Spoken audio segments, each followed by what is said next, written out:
Hey guys, welcome back to our YouTube channel. In this video, I'll show you how to fix voice chat or microphone not working on your Rainbow Siege game. Alright, so this will be a step-by-step guide and we shall see the full tutorial. Alright, so first and foremost, you need to carry out these basic checks. So first and foremost, check your microphone, check your device microphone. In most cases, it may be the device microphone that is limiting you from working. So this means if your device microphone is not working properly, of course the voice chat won't work.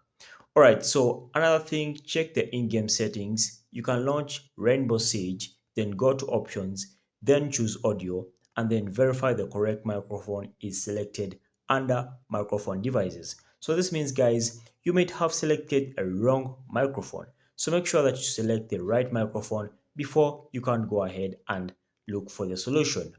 Alright, so step number 3 or the last option you can do is to adjust your volume. So guys, in most cases, adjusting your volume is key because you may have not adjusted your volume and that's why the microphone is not working.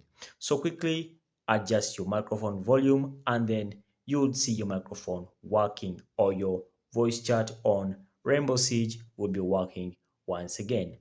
Alright, so these are the Windows settings I'll give you to troubleshoot this one, and this will be the last step. All you can do is to check the default devices, right click on the speakers of your PC and then choose sounds and then choose recording tabs over here and then make sure the desired microphone is set as default. If you do that guys, trust me, your microphone or your voice chat or microphone chat on your Rainbow Siege will automatically start working. Alright guys, so thanks for watching. If this video was helpful, make sure to like and subscribe to our YouTube channel. Until next time, we shall meet once again.